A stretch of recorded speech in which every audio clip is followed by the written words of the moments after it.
Hello YouTube, welcome back to World of Warships with Wadres again, and today I am going to be doing a review of my brand new Tier 7 US light cruiser, the Helena, which I just unlocked a couple of days ago, and I've just been kind of having all kinds of fun with her. I do have to say that I think she's a very beautiful little ship, especially with the camouflage that I have on her, which I will talk about a little bit later on.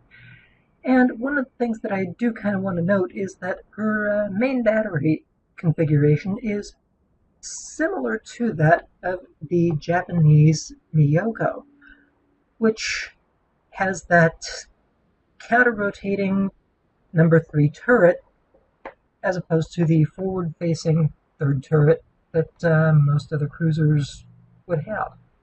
But anyway, getting into her stats, she has 28,700 hit points with a 4% torpedo damage reduction, which is hardly even worth mentioning, honestly.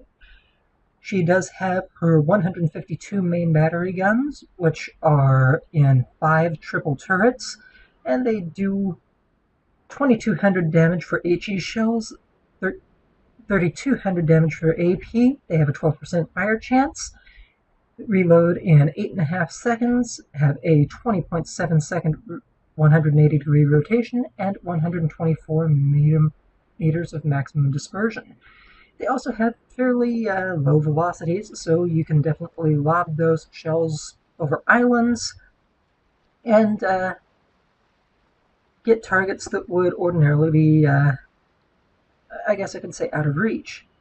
She does also have her secondary armament of 4 double 127mm turrets, and these are the 127mm turrets that you see on the Atlanta, and as secondary armament for just about any US warship above Tier 6. And, I mean, anybody who's worked with them pretty much knows their stats already. Now, she does have fair AA defense. She is a US light cruiser after all. And, I mean, it's definitely a very, very decent AA suite for a Tier 7 ship. And considering this is also the stock hull, these numbers will get better. I can say that the AA rating gets up to 79 on the B hull. But other than that, she does have a 32.5 knot maximum speed with a rudder shift of 10.2 seconds and a 680 meter turning circle. And for her concealment, she gets 11.5 kilometers. She has 7.6 kilometers by air and 5.6 kilometers in smoke. And, I mean, considering that this is not a concealment build, I do not have my commander spec for concealment, and you cannot fit a concealment module. That's not bad, to say the least. I am, of course, running all premium consumables. It's helpful in the fact that these only have a 120-second cooldown as opposed to 180 for both DFAA, the fighter, and Hydro, so you can get them up just a little bit faster after using them. And of course, the damage control also has a 60-second reload as opposed to 90 seconds, which can definitely make the difference between saving your ship and not in especially nasty engagements. I mean, overall, you definitely want to do what you can to maximize your survival chances in battle, and just having shorter cooldowns on your consumables will definitely offer that rather frequently.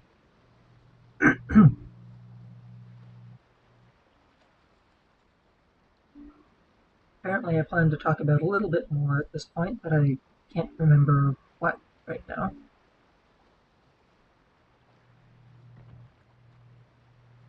Okay, getting into the actual upgrade modules, I do have her outfitted with Steering Gears Mod 2, which is a 20% reduction to the rudder shift. Because, well, she is a light cruiser, she's a bit bigger, she is going to take fire, so you do kind of want to get your maneuverability up there. Other than that, I also have the AA Mod 1, the Main Armaments Mod 1, and the Propulsion Mod 1, just to kind of keep her in action, keep her moving, keep her going. I am also running my ship with the Azure Lane Cleveland Commander. Don't diss it. She was a 10-point commander, and you know what? 10-point commanders on a new cruiser line, I'll take it. Anyway, I do have her outfitted with the Preventative Maintenance, Expert Marksman, Adrenaline Rush, Basic Firing Training, and Advanced Firing Training, just to buff her AA even more and get her main battery guns moving and firing even faster. I am also close to, well, I can't say close, I am moving towards getting a fourth free skill point, and I'm not sure if I'm going to invest in manual fire control for AA or IFHE just to boost her penetration on the HE shells, but we'll see where I go as things go. I'm probably going to go with IFHE just because I don't know how things are going to go with the up-and-coming CV rework, which anybody who's been paying attention to my channel knows that I'm not exactly a huge fan of the CV rework, but again, Wargaming is going to go ahead and do what they want to do regardless. Beyond that, coming back to the camouflage, she is running the Remembrance Night Premium Camouflage, which is basically honorary to the real-world ship USS Helena, which was struck and sunk by torpedoes, and the eagles on her hull, under the forward turrets and towards her rear superstructure, mark where she was struck by torpedoes. And I do have to say, it is definitely a very striking and beautiful camouflage. I will also go on at this point and say that the Helena is definitely a very good performing ship, which for somebody who is not exactly a huge fan of the light cruisers in-game, that's actually something of a glowing recommendation. Me and light cruisers, simply due to how aggressive I am, really don't tend to get along. They tend to force you to play a little bit more passively. But I will let you see what I mean when I get into the battle here. Now, this match was my second battle in the Helena, and it just happened to be the best battle I've actually had in her so far in regards to just the raw damage numbers that I was able to, I guess I could say, wheedle out of the enemy ships. And, oh man, it's definitely a real testament to what the Helena is capable of in some regards. Now, I do want to make note of the fact that in this match, I am not running any signal flags to boast my fire chance or anything like that.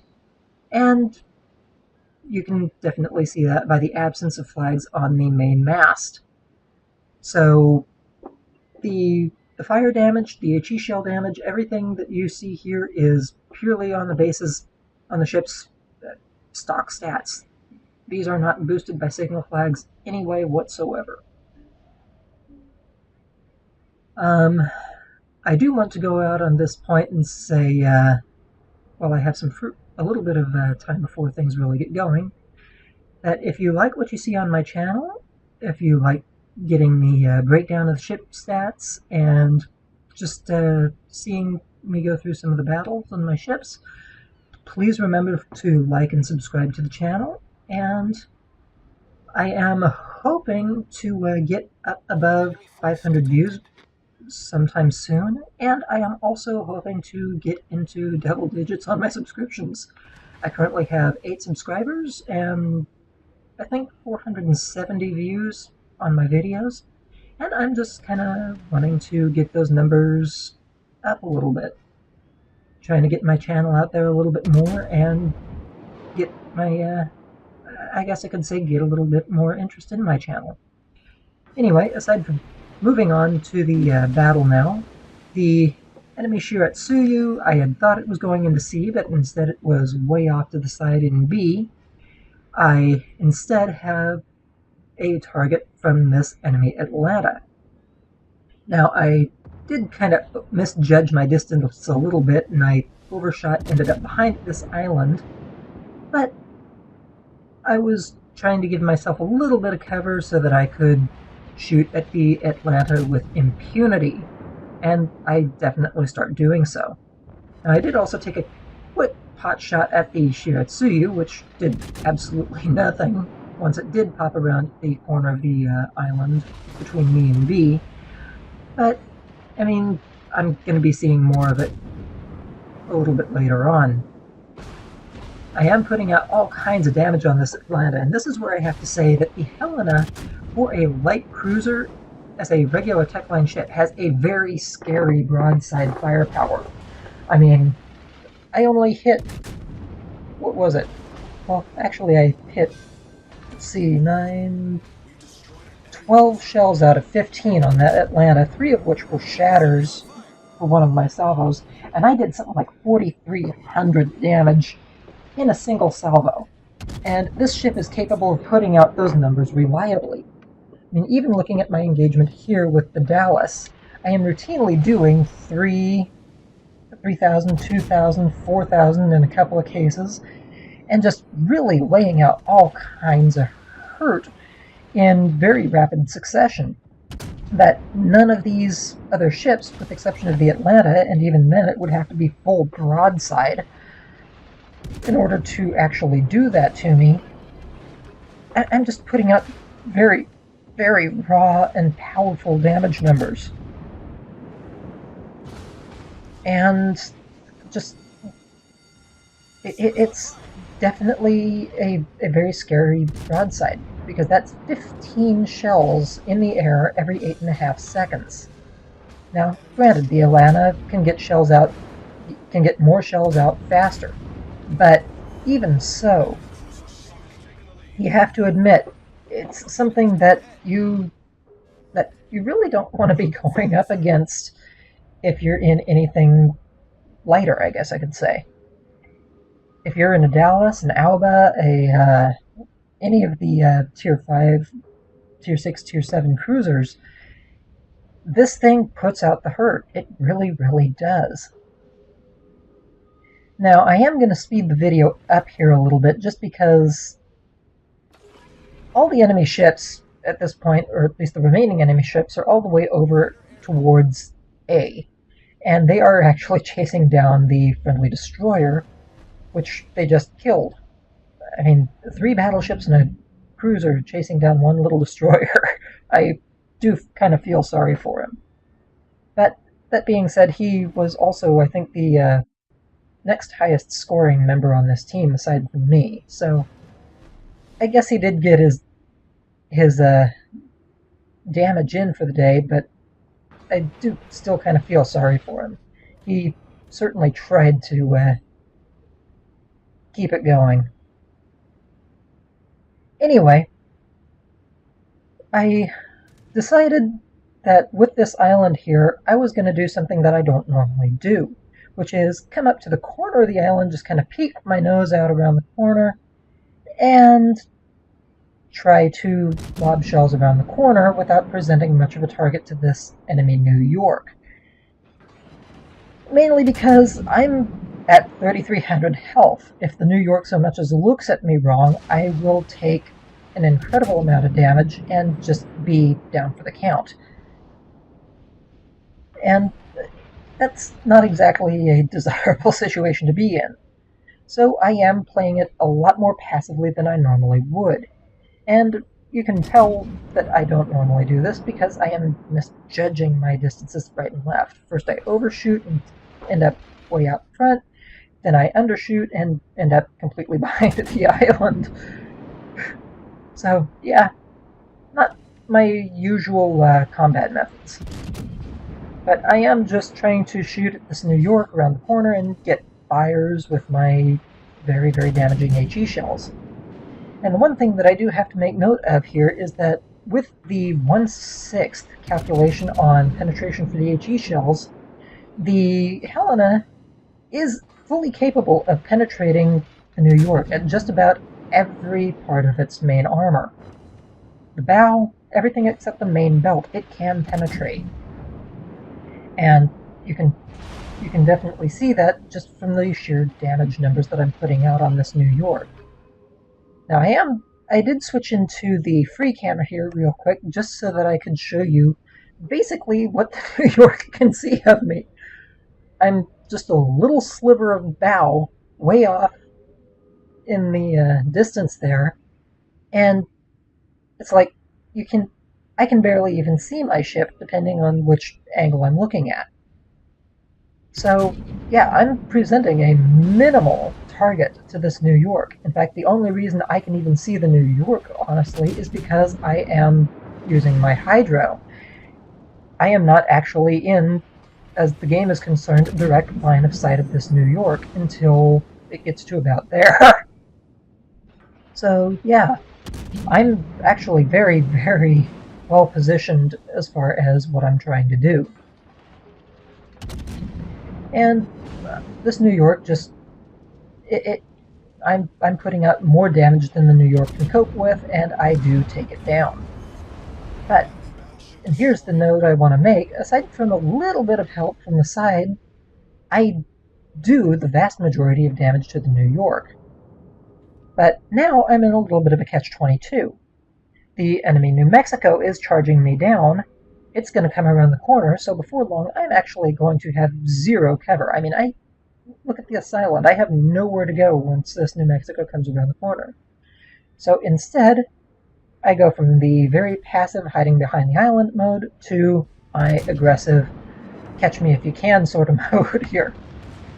Instead, I take advantage of the fact that the New Mexico's turrets still have to rotate over in order to catch me, and I'm moving in the same direction that the turrets actually have to rotate. So I'm coaxing them to turn over even further.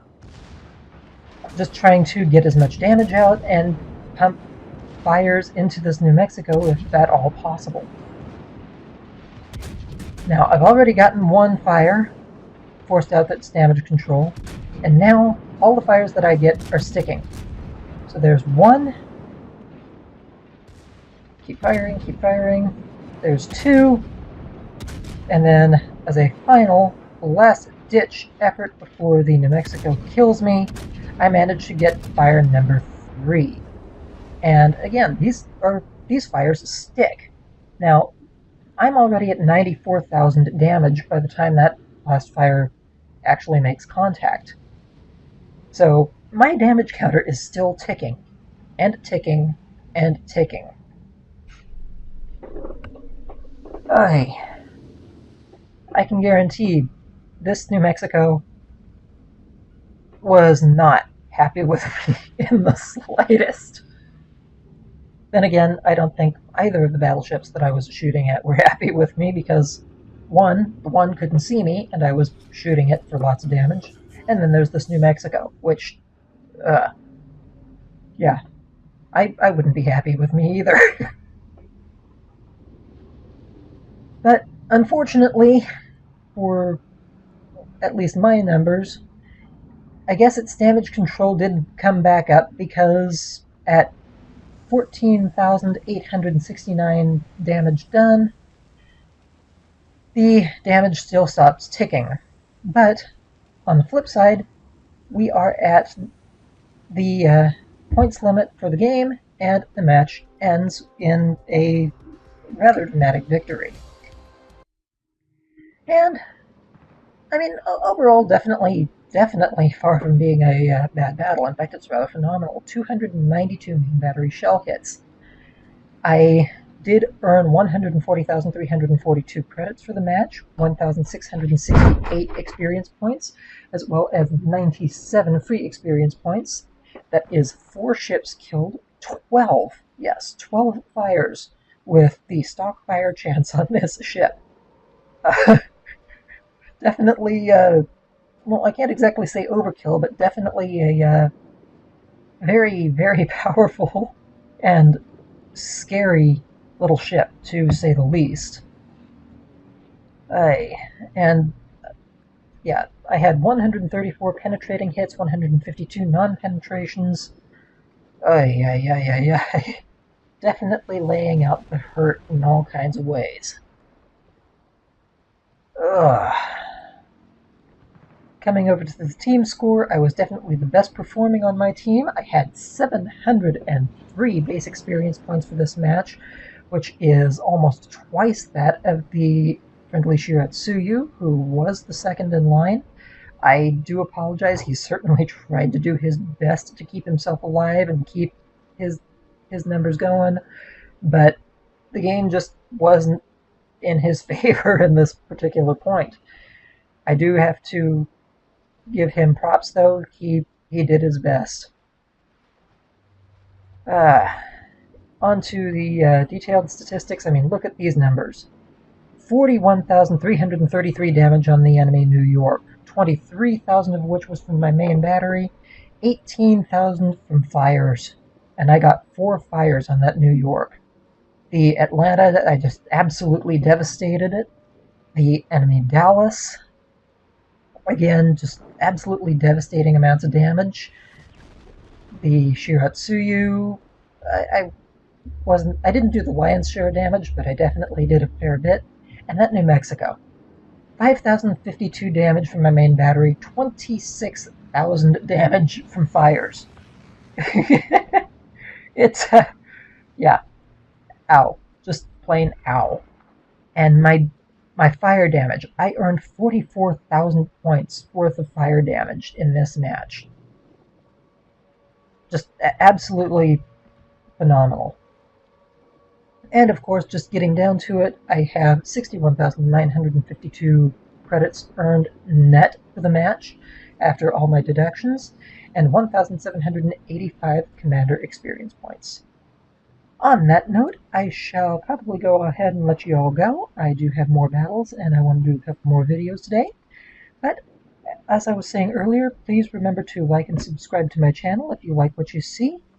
And I hope to catch you all again soon.